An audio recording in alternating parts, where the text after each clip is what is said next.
Oke, baik. Jadi kalau kita berbicara terkait himpunan, maka kita berbicara tentang sesuatu yang berada dalam tempat yang sama. Nah, kalau kita bicara himpunan, biasanya itu identik dengan suatu objek di mana eh, objeknya itu kumpulannya berbeda. Nah, tetapi menjadi satu kesatuan. Jadi himpunan itu istilahnya kayak satu set lah, satu set. Nah, jadi himpunan adalah set di mana kumpulan dari objek-objek yang berbeda. Nah, objek dalam himpunan ini disebut bisa elemen, bisa unsur, bisa anggota. Contohnya apa? Contohnya HMK, Himpunan Mahasiswa Kimia. Nah, Himpunan Mahasiswa Kimia ini eh, dia adalah sebuah himpunan di dalamnya berisi anggota berupa mahasiswa. Nah, mahasiswanya ini bisa berbeda-beda, bisa berbeda satu sama lain. Misal Ulfi, Pali, terus Si, terus siapa lagi ya? Terus eh, Jenar, kemudian Ya, hadir Bu. iya iya Jenar. Oh ya, saya nanti absen di akhir, nah kita apa namanya kasih nyala kamera rata. Jadi, Ridwan ke nah jadi kumpulan dari orang-orang itu disebut juga sebagai himpunan. Jadi kalian itu dari beberapa jenis yang berbeda. Ada yang perempuan, ada yang laki-laki, tapi tidak ada yang di tengah-tengah. Nah, tidak ada yang antara laki-laki dan antara perempuan. Jadi semuanya fix, nah, perempuan dan laki-laki. Nah, ini berbeda jenis, tetapi itu menjadi satu kesatuan ketika kalian membentuk suatu kelompok atau keanggotaan.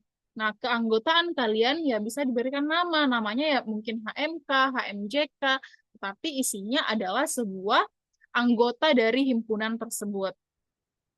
Kemudian, sampai di sini berarti kita sudah ada gambaran ya terkait himpunan. Berarti himpunan itu adalah satu kumpulan dari objek-objek. Objeknya itu yang berbeda. Nah, kalau kita lihat satu set huruf besar dan kecil. Nah, kalian bisa lihat huruf besar itu yang ada di sebelah kiri, sementara huruf yang kecil itu berada di sebelah kanan.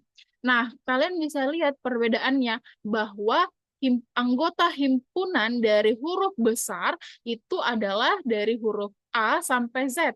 Sementara untuk himpunan em, huruf kecil itu dari A kecil sampai Z kecil. Jadi dia dibedakan yang ini pakai kereta, yang ini pakai kotak. Nah, walaupun dia terdiri dari huruf, tetapi jenisnya berbeda, objeknya berbeda, elemennya berbeda, maka himpunannya juga berbeda. Jadi himpunan huruf besar dan himpunan huruf kecil. Kalau kita jadikan satu kesatuan, namanya himpunan huruf alfabet. Jadi dari sini kalian bisa simpulkan bahwa himpunan itu merupakan kumpulan dari objek yang berbeda. Berbeda dari A, B, C. Kumpulan dari objek yang berbeda dan spesifik. Spesifiknya apa? Nah, walaupun tadi kita sudah jelaskan di awal bahwa himpunan itu adalah kumpulan dari objek-objek, tetapi objeknya seperti apa? Nah, melalui gambar ini kalian bisa lihat bahwa himpunan itu adalah kumpulan dari objek yang spesifik. Walaupun dia sama, dia itu huruf, tetapi hurufnya harus spesifik, hurufnya besar. Nah, himpunan A itu hurufnya besar, yang B itu hurufnya kecil, sama seperti di kampus. Yang himpunan A itu untuk manajemen, yang B itu untuk kimia, contohnya ya, misalnya seperti itu. Jadi, himpunan itu selalu berisi objek-objek yang spesifik. Nah, spesifiknya apa? Ada spesifikasinya antara dia huruf besar, huruf kecil, dan lain sebagainya. Nah, untuk penyajian himpunan, bagaimana penyajian himpunannya? Kalau kita menyajikan suatu himpunan, yang pertama adalah enumerasi. Enumerasi itu bagaimana setiap anggota himpunan didaftarkan secara rinci atau tulisan matematiknya. Nah, karena kita berbicara tentang himpunan, bagian daripada matematika berarti kita harus bisa menuliskan notasi matematikanya. Nah, contoh yang pertama, himpunan 4 bilangan asli pertama. Misal,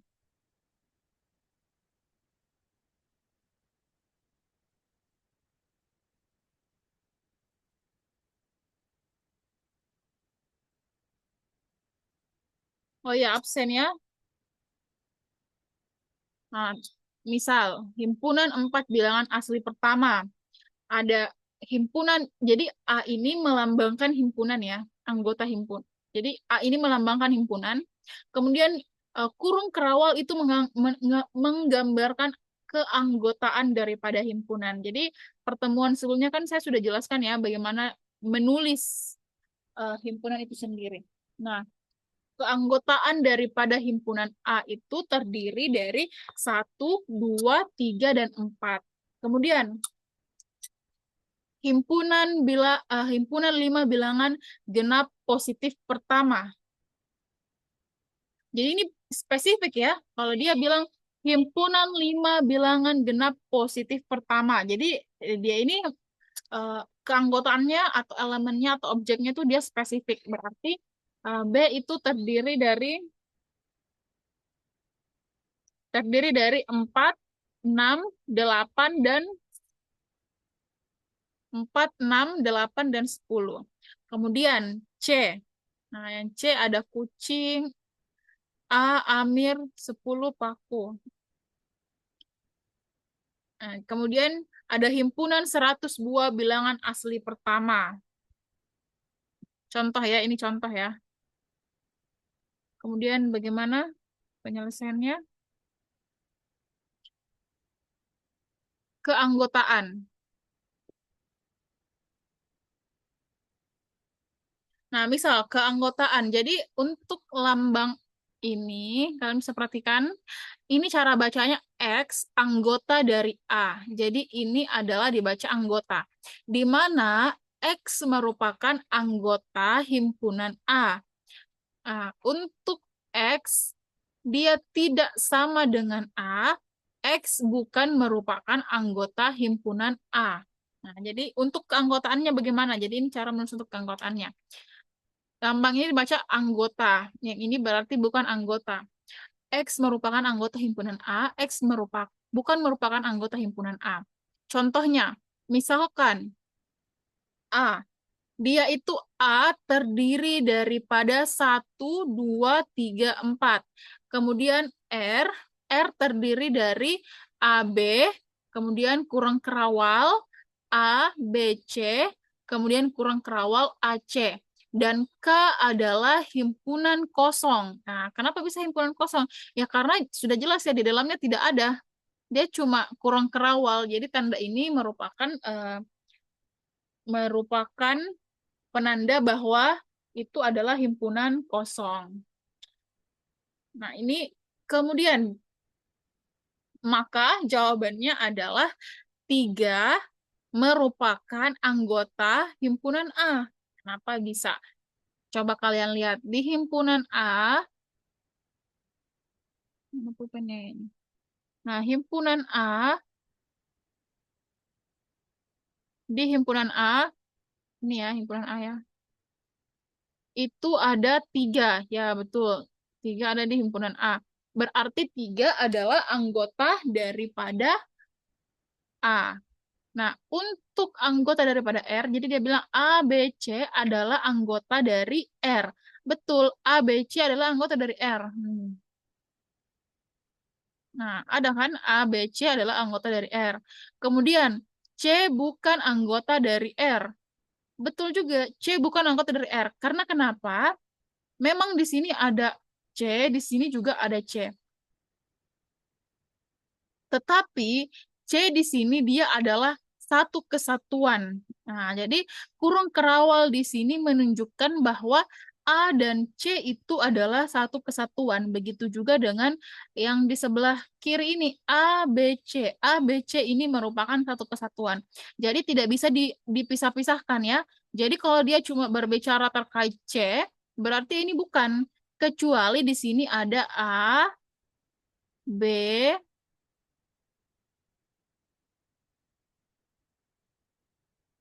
sorry. Kecuali di sini ada A, B, kemudian di sini A, kemudian B, kemudian ada C lagi di sini. Nah, baru di sini ada buka kerawal, baru ada lagi buka kerawal. Nah, ini artinya ya dia bisa terpisah karena kan tidak ditutup seperti ini ya. Nah, kecuali dia dalam bentuk begini, artinya dia dalam satu kesatuan. Jadi C yang di sini tidaklah termasuk ke dalam anggota R. Kemudian K adalah himpunan kosong. K adalah himpunan kosong. Iya benar, K adalah himpunan kosong di mana di sini K itu adalah keanggotaannya kosong ya. Kemudian kosong itu bukan anggota R. Benar, karena kosong ini tidak di sini ya. Jadi di sini semua terisi kecuali R-nya bentukannya seperti ini, baru uh, himpunan kosong adalah anggota daripada R. Selanjutnya, nah contoh yang ketiga,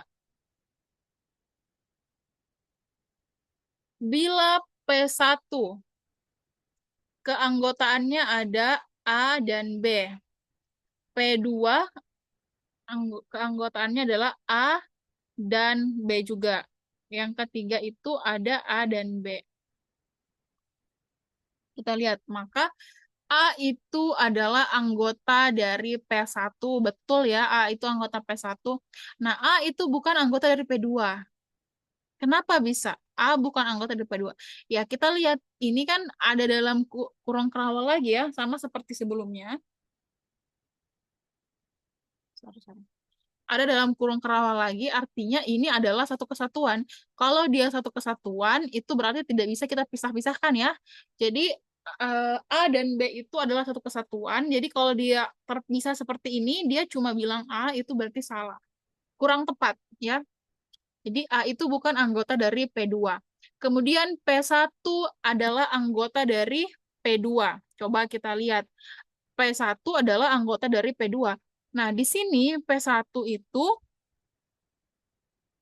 hampir sama ya, hampir sama A, B, dan AB. Jadi dia hampir sama berarti sudah benar. Nah, P1, oh sorry, P1 anggota daripada P2. Kemudian P2 juga anggota daripada P3. Kenapa bisa?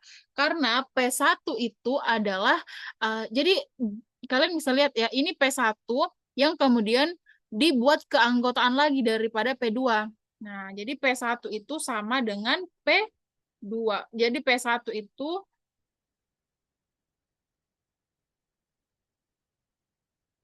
sorry ya, saya ketik ya.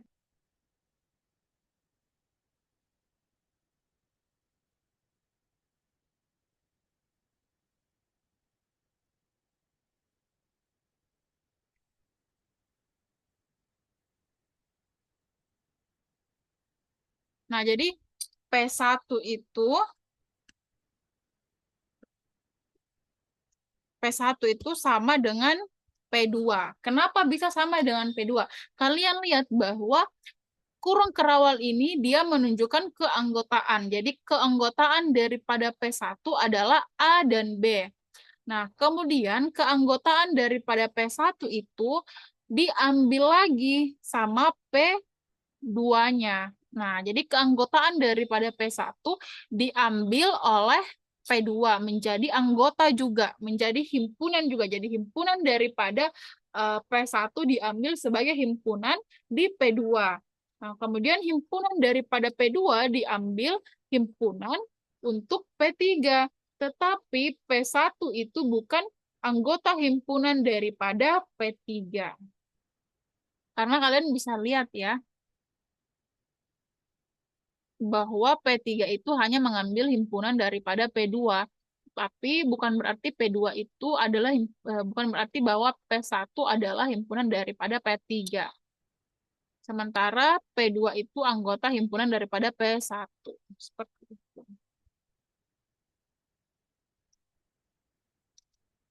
Nah, jelas ya di sini terkait keanggotaan.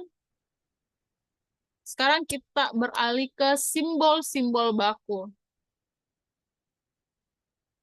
Jadi simbol-simbol baku ini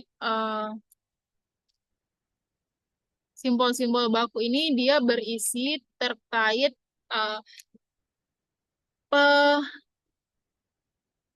pengkodean ya. Jadi bagaimana mengkodekan. Nah, P itu himpunan bilangan bulat positif. Jadi anggotanya adalah 1, 2, 3, dan seterusnya. Kemudian N itu adalah bilangan himpunan bilangan alami atau bilangan natural. Jadi bilangan alami atau bilangan natural itu 1, 2, 3, 4, dan seterusnya. Kemudian set adalah himpunan bilangan bulat. Nah, himpunan bilangan bulat itu dari -4, kemudian -2, -1, 0, 1, 2, dan seterusnya. Ini kenapa bisa ada di...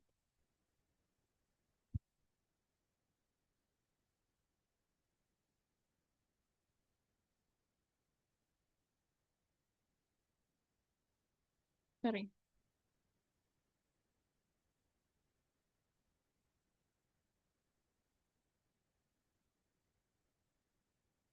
Jadi tadi himpunan bilangan bulat ya. Himpunan bilangan bulat itu terdiri dari -4, kemudian -2, -1, 0, 1, 2, 4, dan seterusnya.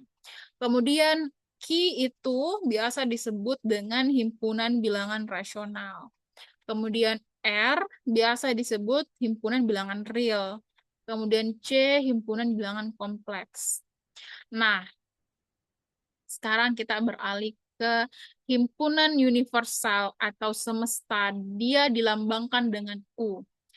Kalau semesta, himpunan bilangan semesta, dia itu biasa dilambangkan dengan S.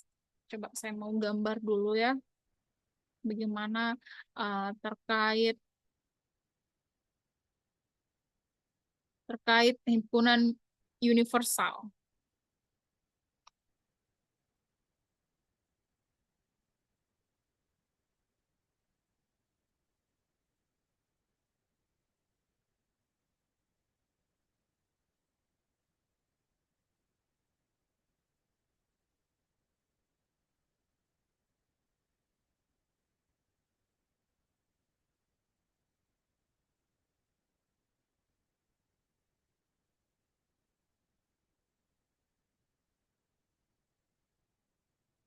Jadi sorry. Ya nggak bisa ya, nggak bisa pakai blackboard ya di sini.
Nah, oke, jadi tadi himpunan universal. Himpunan universal atau yang biasa kita sebut dengan himpunan semesta, dia dilambangkan dengan U. Contohnya apa? Misalkan U itu adalah anggota dari 1, 2, 3, 4, dan 5, dan A adalah himpunan bagian daripada U dengan A adalah 1, 3, 4, dan 5.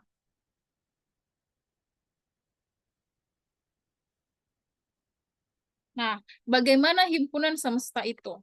Jadi, himpunan semesta itu, jadi bagaimana himpunan semesta itu? Jadi, himpunan semesta itu adalah semesta pembicaraan ya, semesta pembicaraan yang biasanya diberikan simbol S atau U, di mana itu mengandung semua anggota himpunan yang dibicarakan atau diperhatikan. Nah, himpunan S disebut himpunan semesta dari himpunan A. Ya, jadi S itu adalah himpunan semesta dari himpunan A.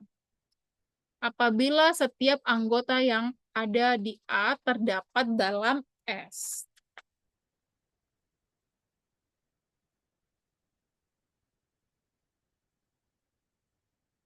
Hmm. Nah, coba kalian bisa lihat ya. Di sini dia bilang, kita bisa copy dulu. Sorry. Nggak usah ya. Nah, dia bilang, misalkan U adalah,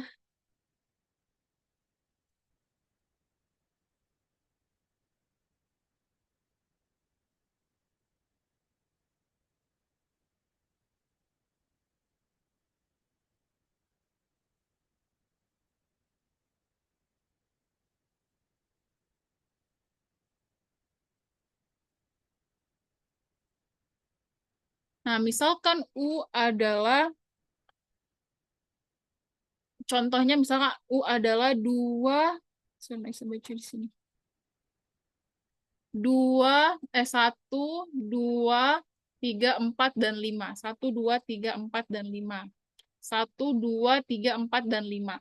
Dan A adalah himpunan bagian dari U ya, himpunan bagian dari U. Dengan A adalah 1, 3, 5. Nah, sekarang kita gambar bagaimana bentuk himpunannya. Aduh, sorry, jelek banget.